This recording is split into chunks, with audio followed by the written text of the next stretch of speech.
ಧೀರೇಂದ್ರ ವಸತಿ ಗೃಹ. ಇದೇ ಬಿಲ್ಡಿಂಗಲ್ಲಿ ನಾವು ಸ್ಟೇ ಆಗಿರೋದು ರೂಮಲ್ಲಿ. ಆವಾಗೆಲ್ಲ ಎಲ್ಲ ಹಾಕಿ ಹೋದದ್ದು ನೋಡಿ, ಮಿರರ್ ಎಲ್ಲ ಕೊಟ್ಟಿರ್ತಾರೆ. ಮತ್ತು ಇದು ನೋಡಿ ರೂಮ್ ಇದ್ದು ಫ್ರಂಟ್ ವ್ಯೂ ಸೂಪರ್ ಆಗಿ ಉಂಟು. ನಮಗೆ ಒನ್ ಡೇಗೆಲ್ಲ ಎಷ್ಟು ಅದು ಸಾಕಾಗ್ತದೆ. ಎಲ್ಲರಿಗೂ ನಮಸ್ಕಾರ, ನಮ್ಮ DVS ಯೂಟ್ಯೂಬ್ ಚಾನಲ್ಗೆ ಸ್ವಾಗತ. ನಾವು ಮಂತ್ರಾಲಯದಲ್ಲಿ ಸ್ಟೇ ಆದ ರೂಮ್ ಬಗ್ಗೆ ನಿಮಗೆ ಹೇಳ್ತೇವೆ ಅಂತ ಹೇಳಿದ್ವಿ. ರೂಮ್ ಟೂರ್ ಮಾಡ್ತೇವೆ ಅಂತ, ರೂಮ್ ಯಾವ ರೀತಿ ಉಂಟಂತ, ಮತ್ತು ಹೇಗೆ ಬುಕ್ಕಿಂಗ್ ಮಾಡಿದ್ವಿ ಅದರ ಬಗ್ಗೆ ಹೇಳ್ತೇನೆ ಅಂತ ಹೇಳಿದ್ದೆ. ಹಾಗಾಗಿ ವಿಡಿಯೋ ಮಾಡ್ತಿದ್ದೇನೆ ನೋಡಿ. ಇದೇ ಧೀರೇಂದ್ರ ವಸತಿ ಗೃಹ. ಇದೇ ಬಿಲ್ಡಿಂಗಲ್ಲಿ ನಾವು ಸ್ಟೇ ಆಗಿರೋದು ರೂಮಲ್ಲಿ. ನಾವಿದನ್ನು ಆನ್ಲೈನಲ್ಲಿ ಬುಕ್ಕಿಂಗ್ ಮಾಡಿದ್ದು. ಆನ್ಲೈನಲ್ಲಿ ಒಂದು ವೆಬ್ಸೈಟ್ ಉಂಟು, ಆ ವೆಬ್ಸೈಟಲ್ಲಿ ಬುಕ್ಕಿಂಗ್ ಮಾಡಬೇಕು. ಇದೆಲ್ಲ ಮಠಕ್ಕೇನೆ ಸಂಬಂಧಪಟ್ಟ ರೂಮ್ಗಳು. ಇಲ್ಲಿ ರೂಮ್ಗಳು ಸಿಗೋದು ಬಹಳ ಕಷ್ಟ, ಯಾಕಂದರೆ ಯಾವಾಗ ನೋಡಿದ್ರು, ನೀವು ಯಾವಾಗ ಬುಕ್ಕಿಂಗ್ ಮಾಡಿದ್ರು ಬುಕ್ಕಿಂಗ್ ಫುಲ್ ಆಗಿದೆ ಅಂತಲೇ ಬರ್ತದೆ. ನಮಗೆ ಕೂಡ ಏನೋ ಒಂದು ಪುಣ್ಯದಲ್ಲಿ ಸಿಕ್ಕಿದ್ದು. ಅಂದರೆ ನಾವು ಯಾವಾಗ ಓಪನ್ ಬಿಡ್ತಾರೆ ಅಂದರೆ 1 ಮಂತ್ ಬಿಫೋರ್ ನಾವು ಅದನ್ನು ಬುಕ್ಕಿಂಗ್ ಮಾಡಿದ್ದು, ಇಲ್ಲದಿದ್ದರೆ ನಮಗೆ ಕೂಡ ಸಿಗ್ತಿರ್ಲಿಲ್ಲ. ನೋಡಿ, ಇದೇ ಅದರ ಎಂಟ್ರೆನ್ಸ್. ಇದು ನೋಡಿ ಅದರ ಎಂಟ್ರೆನ್ಸ್. ಲಿಫ್ಟ್ ಎಲ್ಲ ಇದೆ. ನಮ್ಮದು 2nd ಫ್ಲೋರಲ್ಲಿ ಇರೋದು ರೂಮು. ಆದರೆ ನನಗೆ ಇಲ್ಲಿ ತುಂಬ ಜನ ಇದ್ದಾರೆ, ಹಾಗಾಗಿ ನಾನೀಗ ನಡ್ಕೊಂಡೇ ಹೋಗ್ತೇನೆ, ಇಲ್ಲದಿದ್ದರೆ ಕಷ್ಟ ಆಗ್ತದೆ, ಲೇಟ್ ಆಗ್ತದೆ ಅಂತ. ಮತ್ತೇನಂತ ಹೇಳಿದರೆ, ನಿಮಗೆ ನಾರ್ಮಲ್ ರೂಮ್ಗಳೆಲ್ಲ ಸ್ವಲ್ಪ ಕಾಸ್ಟ್ಲಿಯಾಗಿ ಸಿಗ್ತದೆ. ಇದು ಮಠಕ್ಕೇ ಸಂಬಂಧಪಟ್ಟ ರೂಮ್ ಏನಾದರೂ ನೀವು ಬುಕ್ಕಿಂಗ್ ಮಾಡಿದರೆ ಅದು ನಿಮಗೆ ಸ್ವಲ್ಪ ಚೀಪಾಗಿ ಸಿಗ್ತದೆ. ಹಾಗಾಗಿ ನಮಗೆ ಇದು ಬೆಟರ್. ಆದರೆ ಸಿಗೋದು ತುಂಬ ಕಷ್ಟ, 1 ಮಂತ್ ಬಿಫೋರೇ ಮಾಡಬೇಕು. ನಾವಿಲ್ಲಿ ಡೈರೆಕ್ಟ್ ಬಂದು ಇಲ್ಲಿ ರೂಮ್ ಕೇಳಿದರೆ ಎಲ್ಲ ಬುಕ್ಕಿಂಗ್ ಆಗಿದೆ ಅಂತಲೇ ಹೇಳ್ತಾರೆ. ಹಾಗಾಗಿ ಮತ್ತು ನಿಮಗೆ ಬೇರೆ ರೂಮ್ ಎಷ್ಟು ಬೇಕಾದರೂ ಸಿಗ್ತದೆ. ನಾವಿಲ್ಲಿ ಬರುವಾಗಲೇ ರೂಮು ಬೇಕಾ ಅಂತೆಲ್ಲ ಕೇಳ್ತಾರೆ. ಅಂದರೆ ನಾವು ಅವತ್ತು ಮಾಡಿದರೆ ಅವರು ಹೇಳಿದ ರೇಟ್ ಕೊಡಬೇಕಾಗ್ತದೆ. ನಾವು ಮೊದಲೇ ಬುಕ್ಕಿಂಗ್ ಮಾಡಿದರೆ ನಮಗೆ ಸ್ವಲ್ಪ ಕಡಿಮೆ ರೇಟಲ್ಲಿ ಸಿಗ್ತದೆ ಅಲ್ವಾ. ಹಾಗೆ ಇಲ್ಲಿ ನೋಡಿ, ನಮ್ಮ ಅಪ್ಪ ಅಮ್ಮ ನಿಂತಿದ್ದಾರೆ. ಇದೇ ರೂಮ್ ನಮ್ಮದು, 61 ನಂಬರ್.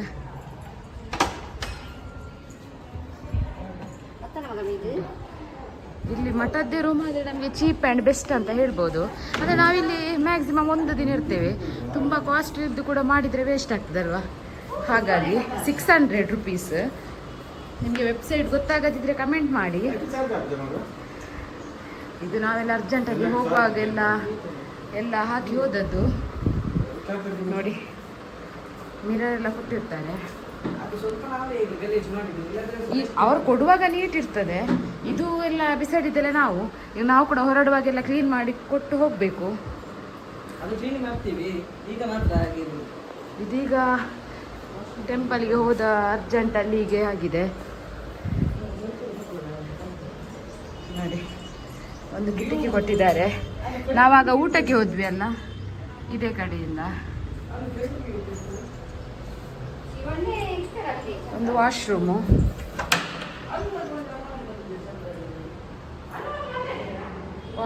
ನೀಟಾಗಿ ಉಂಟು, ಅಷ್ಟೇನು ನೀಟ್ ಇಲ್ಲ ಅಂತಿಲ್ಲ, ನೀಟಾಗಿ ಉಂಟು ನೋಡಿ. ದೊಡ್ಡ ರೂಮ್.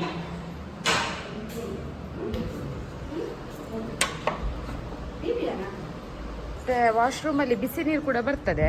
ಮತ್ತು ಇದು ನೋಡಿ ರೂಮ್ ಇದ್ದು ಫ್ರಂಟ್ ವ್ಯೂ ಸೂಪರ್ ಆಗಿ ಉಂಟು. ನಮಗೆ ಒನ್ ಡೇಗೆಲ್ಲ ಎಷ್ಟು ಅದು ಸಾಕಾಗ್ತದೆ ನೋಡಿ. ತುಂಬ ರೂಮ್ ಉಂಟು ಈ ಬಿಲ್ಡಿಂಗಲ್ಲಿ. ಇಲ್ಲಿ ಕಂಟಿನ್ಯೂ ಅಂದರೆ ತುಂಬ ಬಿಲ್ಡಿಂಗ್ ಉಂಟು, ರೂಮ್ಗಳೇ. ಕೆಲವು ಮಠಕ್ಕೆ ಸಂಬಂಧಪಟ್ಟ ರೂಮ್ಗಳು, ಕೆಲವೊಂದೊಂದು ಮಠಕ್ಕೆ ಸಂಬಂಧಪಟ್ಟ ಪ್ರೈವೇಟ್ ರೂಮ್ಗಳುಂಟು ನೋಡಿ. ವ್ಯೂ ಎಲ್ಲ ಸೂಪರ್ ಆಗಿ ಉಂಟು.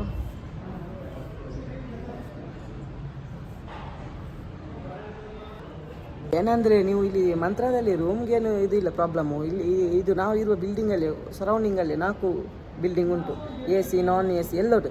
ಇಲ್ಲಿ ಸುತ್ತಮುತ್ತ ರೂಮು ಸಖತ್ತುಂಟು. ಸಖತ್ತಂದರೆ ತುಂಬ ಉಂಟು. ನೀವು ಬಂದು ರೈಲ್ವೆ ಸ್ಟೇಷನಲ್ಲಿ ಇಲ್ಲಿದ್ದರೆ ರೂಮ್ ಬೇಕಾ, ಏಜೆಂಟು ಪ್ರಕಾರ ಹೋದರೆ ನಿಮಗೆ ಸ್ವಲ್ಪ ಏನಾದರೆ ಚಾರ್ಜಸ್ ಕೊಡಲಿಕ್ಕೆ ಇರ್ಬೋದು ಅವರಿಗೆ. ಅದು ನೀವೇ ಬುಕ್ ಮಾಡ್ಬೋದು. ಆನ್ಲೈನಲ್ಲಿ 90% ನಿಮಗೆ ಸಿಗೋದು ಡೌಟು. ಏನಂದರೆ ಈಗ 30 ಡೇಸಿಗೆ ಅವರು ಓಪನ್ ಮಾಡ್ತಾರೆ. 30 ಡೇಸ್ ಇರುವಾಗ ಆಗ ನೀವು ಬುಕ್ ಮಾಡಿದರೆ ಸಿಗುವ ಚಾನ್ಸಸ್ ಉಂಟು. ಏನಂದರೆ ಈಗ ನಾಳೆ ಓಪನ್ ಆಗೋದಾದರೆ ಆ ಡೇಟಿದು ನೀವು ಮುಂಚಿನ ದಿನವೇ ಪ್ರಿಪೇರ್ ಆಗಿರಬೇಕು. ಅಮೌಂಟೆಲ್ಲ ಅಕೌಂಟಿಗೆ ಹಾಕಿ ರೂಮ್ ಬುಕ್ ಮಾಡ್ಬೋದು. ಇಲ್ಲಿ ನಿಮ್ಗೆ ಹತ್ತಿರದಲ್ಲಿ ರೂಮ್ಗೇನು ಇರಲಿಲ್ಲ, ಎಷ್ಟು ಬೇಕಾದರೂ ರೂಮ್ ಉಂಟು, ಪ್ರಾಬ್ಲಮ್ ಇಲ್ಲ. ಮತ್ತು ನಾವು ಬುಕ್ ಮಾಡಿದ್ರಲ್ಲಿ ಪ್ಲಸ್ ಪಾಯಿಂಟ್ ಏನಂದರೆ ಬಿಸಿ ನೀರು ಉಂಟು, ಬಾಕಿ ಗೊತ್ತಿಲ್ಲ. ಇದರಲ್ಲಿ 24x ಬಿಸಿ ನೀರು. ಈಗ ನಮಗೆ ಪ್ರಾಬ್ಲಮ್ ಇದೆ, ಸ್ನಾನ ಮಾಡಲಿಕ್ಕೆ ಕೋಲ್ಡ್ ನೀರಿಲ್ಲ ಈ ಹಾಟ್ ವೆದರ್ಗೆ, ಆ ರೀತಿಯಾಗಿದೆ. ಅಷ್ಟು ಬಿಸಿ ನೀರುಂಟು. ಮತ್ತು ಇಲ್ಲೆಲ್ಲ ಕ್ಲೀನ್ ಉಂಟು. ಇದು ಯಾವುದಂದ್ರೆ ಇದು ದೇವಸ್ಥಾನದ ಬಿಲ್ಡಿಂಗ್, ದೇವಸ್ಥಾನದಂದರೆ ಆಡಳಿತ, ಇದು ದೇವಸ್ಥಾನದ್ದು ಮ್ಯಾನೇಜ್ಮೆಂಟ್, ಅವರ ಮ್ಯಾನೇಜ್ಮೆಂಟ್ ಅಲ್ಲಿರುವ ಪ್ರೈವೇಟ್ ಬಿಲ್ಡಿಂಗ್ ಕೂಡ. ಇಲ್ಲಿ ನಿಮಗೆ ಬಂದರೆ ರೂಮ್ಗೇನು ಇದಿಲ್ಲ. ಮತ್ತು ಲಾಕರ್ ಎಲ್ಲ ಫೆಸಿಲಿಟಿ ಉಂಟು, ದೇವಸ್ಥಾನದ ಹತ್ತಿರ ಲಾಕರ್ ಫೆಸಿಲಿಟಿ ಕೂಡ ಉಂಟಂತೆ, 100 ರೂಪೀಸ್. ಅಲ್ಲಿ ಏನಂದರೆ ನೀವು ಸ್ನಾನ ಮಾಡ್ಬೋದು ಮತ್ತು ನಿಮ್ಮ ಇದು ವಸ್ತುಗಳನ್ನು ಇಟ್ಟು ದೇವಸ್ಥಾನಕ್ಕೆ ಹೋಗಿ ಬರೋ ತನಕ ಅವರ ಜವಾಬ್ದಾರಿ ಅಂದರೆ ಅಲ್ಲಿ ಇಟ್ಟಿರ್ಬೋದು, ಲಾಕರ್ ಇರ್ತದಲ್ಲ. ಹಾಗಾಗಿ ರೂಮ್ಗೆ ನಿಮಗೆ ಇಲ್ಲಿ ಪ್ರಾಬ್ಲಮ್ ಇಲ್ಲ 100%. ಮತ್ತೇನಂದರೆ ಅದು ಏಜೆಂಟ್ ಪ್ರಕಾರ ಹೋದರೆ ಸ್ವಲ್ಪ ದುಡ್ಡು ಜಾಸ್ತಿ ಕೇಳ್ಬೋದು ಅವರು ಅಷ್ಟೇ ನಿಮಗೆ. ಮತ್ತು ಇದು ಸರೌಂಡಿಂಗ್ ದೇವಸ್ಥಾನದಲ್ಲಿ ಇಲ್ಲಿ ನಡೆದುಕೊಂಡು ಹೋಗ್ಬೋದು. ಈಗ ನಾವು ಊಟಕ್ಕೆ ಕೂಡ ನಡೆದುಕೊಂಡು ಹೋಗೋದು, ಅದು ದೇವಸ್ಥಾನಕ್ಕೆ ಕೂಡ ನಡೆದುಕೊಂಡು ಹೋಗೋದು. 1 ಕಿಲೋಮೀಟರ್ ಕೂಡ ಇಲ್ಲ, 1 ಕಿಲೋಮೀಟರ್ ಕೂಡ ಇಲ್ಲ, ಅರ್ಧ ಕಿಲೋಮೀಟರ್. ನೀವು ಬೇಕಾದ್ರೆ ಇಲ್ಲಿ ನಡೆದುಕೊಂಡು ಹೋದರೆ ಗೊತ್ತಾಗ್ತದೆ ಎಷ್ಟು ರೂಮ್ಗಳುಂಟಂತ. ನಾವು ನಡೆದುಕೊಂಡು ಹೋಗಿದ್ದೇವೆ ರಾತ್ರಿ. ಎಷ್ಟು ಜನ ರೂಮ್ ಬೇಕಾ, ನಮ್ಮದು ಆಲ್ರೆಡಿ ಬುಕ್ಕಿಂಗ್ ಆಗಿತ್ತು. ಹಾಗಾಗಿ ಮತ್ತೇನಂದರೆ 4 ಜನ ಅಂತ ಹೇಳ್ತಾರೆ ಒಳಗಡೆ ಬಿಡೋದು ರೂಮ್ಗೆ. ಮತ್ತು ರಿಕ್ವೆಸ್ಟ್ ಮಾಡಿದರೆ ಅದು ಫ್ರೆಶ್ ಅಪ್ಗೆ ಅಂತ ಒಂದು 6 ಜನ ತನಕ ಬಿಡ್ತಾರೆ. ರಿಕ್ವೆಸ್ಟ್ ಮಾಡಿದರೆ ಆಯಿತು. ಇಲ್ಲದೆ ಎಲ್ಲಿ ರೂಮ್ ಸಿಗ್ತದೆ. ಇದು ನಾವು ಇದರಲ್ಲಿ ಎಷ್ಟು ಬಿಲ್ಡಿಂಗಲ್ಲಿ ಟೋಟಲ್ 100 ಮೇಲೆ ಉಂಟು, 100 ಉಂಟು. ಈಗ ನಾವು ಇರೋ ಸೆಕೆಂಡ್ ಫ್ಲೋರ್, ಇದೇ ಫ್ಲೋರ್, ಲಾಸ್ಟ್ ಫ್ಲೋರ್, ಇದರಲ್ಲಿ ಉಂಟು 100 ತನಕ ಉಂಟು. ಇದರ ಹತ್ತಿರದ ಇನ್ನೊಂದು ಬಿಲ್ಡಿಂಗ್ ಉಂಟು. ರೈಲ್ವೆ ಸ್ಟೇಷನ್ಗೆ ಬಂದು ನಿಮಗೆ ಶೇರಿಂಗ್ ರಿಕ್ಷಾದಲ್ಲಿ ತಂದರೆ ಅವರೇ ಡ್ರಾಪ್ ಮಾಡ್ತಾರೆ ಅಷ್ಟೇ. ಇನ್ನು ಮಂತ್ರದ ಬುಕ್ಕಿಂಗ್ ವೆಬ್ಸೈಟ್ ಬಂದು SRH ಮಠ ಅಂತ ಉಂಟು, ಬೇಕಾದರೆ ಡಿಸ್ಕ್ರಿಪ್ಷನಲ್ಲಿ ಲಿಂಕ್ ಕೊಟ್ಟಿರ್ತೇನೆ ನೋಡಿ. ಮತ್ತೆ ನಾವು ಈ ವಿಡಿಯೋವನ್ನು ಇಲ್ಲಿಗೆ ಎಂಡ್ ಮಾಡ್ತಾ ಇದ್ದೇವೆ. ಇನ್ನು ನಾವು ಮುಂದಿನ ವಿಡಿಯೋದಲ್ಲಿ ಸಿಗ್ತೇವೆ. ಬಾಯ್ ಬಾಯ್.